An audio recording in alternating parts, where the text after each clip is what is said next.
Guardianship letter की अभी आप बात कर रहे थे सर, तो इसको कैसे बनाएं, इसका क्या प्रोसेस है और इसे कब बना लेना चाहिए? कब बना लेना चाहिए तो बहुत अच्छा क्वेश्चन है। ये तभी बना देना चाहिए जैसे ही आपका बच्चा पैदा होता है, राइट। इसकी एंड कोई अच्छी डेट नहीं है, राइट। तो अगर आपने आज तक नहीं बनाया और आपका बच्चा माइनर है, एक भी बच्चा माइनर है, तो लेटर ऑफ गार्डियनशिप आज ही बना देना चाहिए, राइट। कैसे बनाना चाहिए?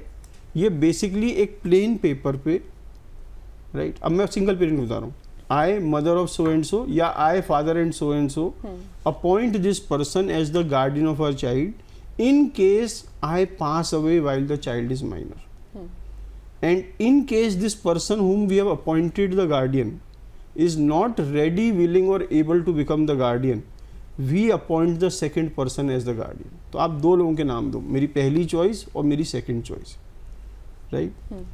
ये गार्डियन क्या क्या कर सकता है बच्चे के लिए, आप उसकी बाउंड्री सेलेक्ट कर सकते हो, राइट। कि इसको आपको एज हिंदू ही अपब्रिंगिंग करनी है, राइट। उसको रिलीजियस संस्कार हिंदू वाले देने हैं, राइट। इस टाइप के स्कूल्स में इसका एडमिशन कराना है, राइट। इसको वेकेशन पे 1 साल में एक बार लेके जाना है, उसके लिए मैं पैसे छोड़ के जा रहा हूँ, राइट। या हम मेरी डेथ होने के बाद इसको आपको इस टाइप के हॉस्टल में एडमिशन कराना है और साल में आपको एक बार मिलने जाना है या बुलाना है, जैसे भी आप चाहें। तो आप क्या कर रहे हो, अपनी डेथ के बाद इंस्ट्रक्शंस दे रहे हो अपने चाइल्ड के लिए टू द गार्डियन, और ये लीगली एक्सेप्टेबल है, राइट। अब गार्डियन, अगर वो गार्डियन बनने को तैयार हो जाता है तो उसको ये फॉलो करने पड़ेंगे, वो बाउंड है इन टर्म्स एंड कंडीशन, क्योंकि इसी टर्म्स एंड कंडीशन से आपने बनाया उसको, राइट। तो आपका बच्चा ज़्यादा सिक्योर्ड है,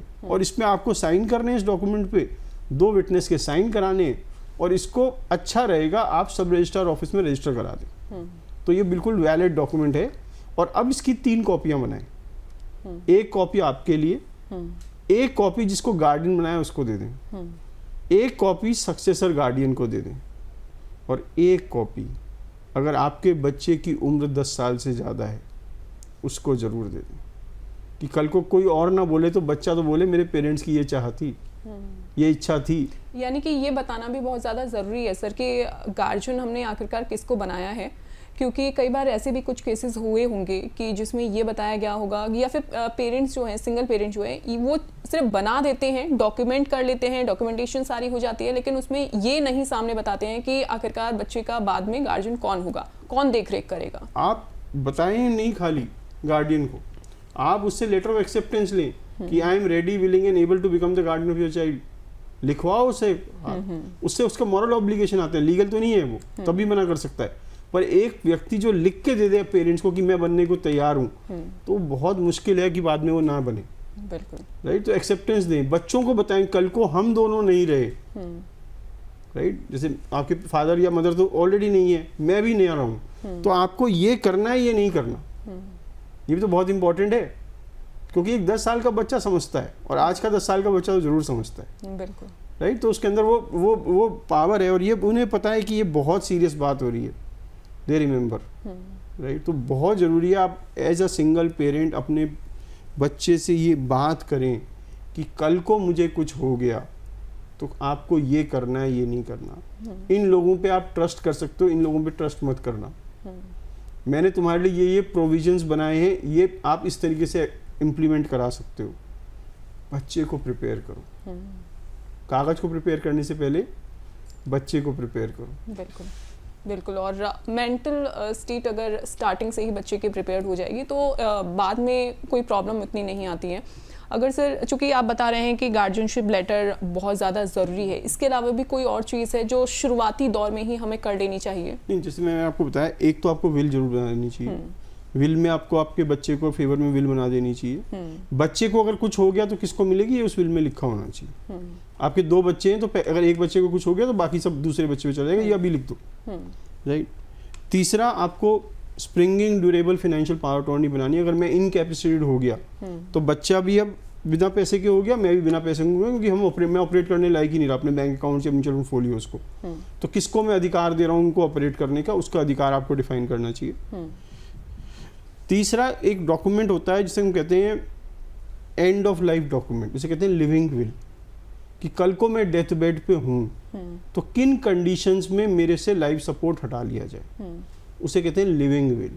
कि मैं 10 दिन से ऊपर वेंटिलेटर पे हूँ, 5% से कम चांस मेरे रिवाइव होने का है, तो आप वेंटिलेटर स्विच ऑफ कर देना और मुझे पेन किलर देते रहना, मुझको बिस्तर पे पड़ के सड़ना मंजूर नहीं है। उसको कहते हैं लिविंग विल।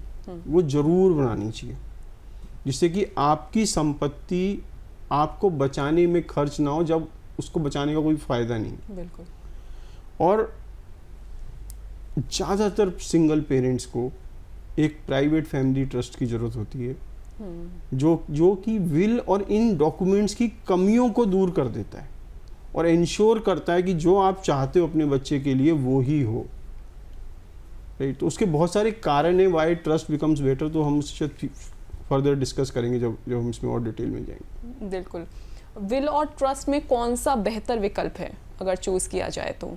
विल ज़्यादा ज़रूरी है या फिर ट्रस्ट? डिपेंड करता है आपकी ज़रूरतें क्या हैं, आपकी स्थिति क्या है, राइट, और आप क्या चाहते हैं।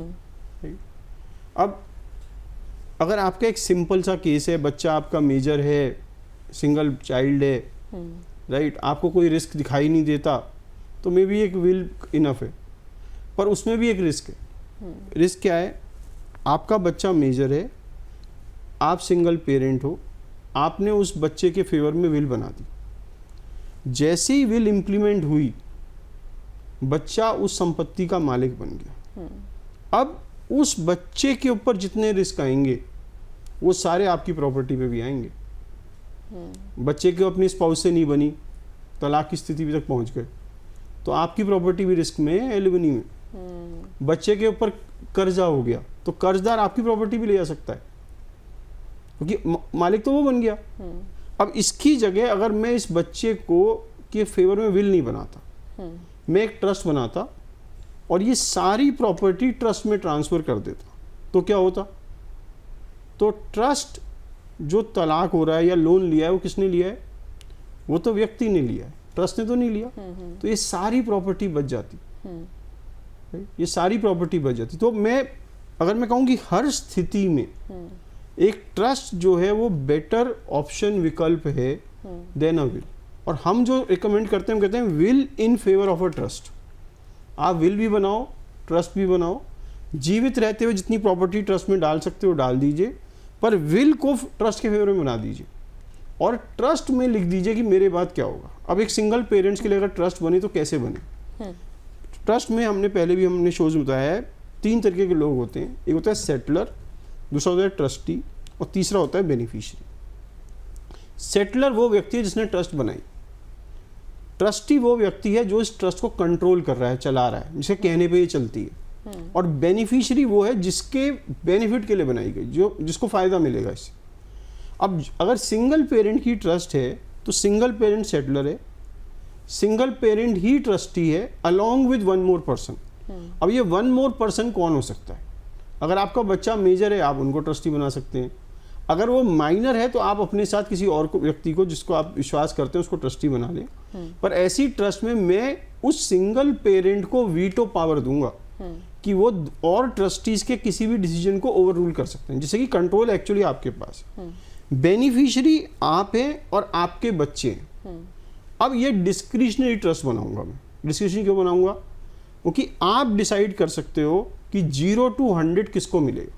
मैं अपने लिए भी 0 to 100 निकाल सकता हूँ पैसा, किसी एक बच्चे के लिए भी 0 to 100 निकाल सकता हूँ, तीसरे बच्चे के लिए भी 0 to 100 बना सकता हूँ जो बेनिफिशियरी के नाम लिख के, राइट। तो अब मेरे में पूरा अधिकार है।